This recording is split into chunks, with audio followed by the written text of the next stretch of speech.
بسم اللہ الرحمن الرحیم۔ تو آج سورہ ملک کی فضائل اور اس کے پڑھنے کے وقت کے بارے میں سننے کی سعادت حاصل کریں گے۔ سورہ ملک کے فضائل کے بارے میں جو احادیث وارد ہوئی ہیں ان میں سے بعض تو مطلق ہیں، یعنی کسی خاص وقت کی قید نہیں، جبکہ بعض احادیث میں رات کو پڑھنے کا ذکر ہے۔ مثلاً یہ کہ رسول اللہ صلی اللہ علیہ وسلم رات کو سوتے وقت سورہ ملک پڑھے بغیر نہیں سوتے، لہٰذا رات کو پڑھنے کی صورت میں دونوں طرح کی احادیث پر عمل ہو جائے گا۔ حدیث مبارکہ میں ہے، یعنی حضرت عبداللہ بن عباس رضی اللہ تعالیٰ عنہ سے روایت ہے، رسول اللہ صلی اللہ علیہ وسلم کے ایک صحابی رضی اللہ تعالیٰ عنہ نے ایک قبر پر خیمہ لگا لیا۔ ان کو پتہ نہ تھا کہ یہ قبر ہے۔ خیمے میں بیٹھے بیٹھے اچانک انہوں نے سنا کہ اس قبر میں ایک انسان ہے جو سورہ تبارک الذی بیدہ الملک پڑھ رہا ہے۔ پڑھتے پڑھتے اس نے پوری سورت ختم کر دی۔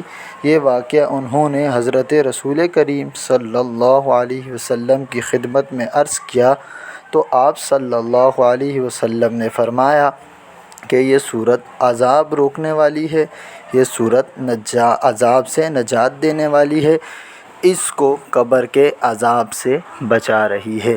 ایک اور حدیث پاک ہے، یعنی حضرت ابو ہریرہ رضی اللہ تعالیٰ عنہ سے روایت ہے کہ رسول اللہ صلی اللہ علیہ وسلم نے فرمایا کہ بلا شبہ قرآن میں ایک سورت ہے جس کی 30 آیتیں ہیں، اس نے ایک شخص کی سفارش کی یہاں تک کہ وہ بخش دیا گیا، پھر فرمایا کہ وہ سورہ تبارک الذی بیدہ الملک ہے۔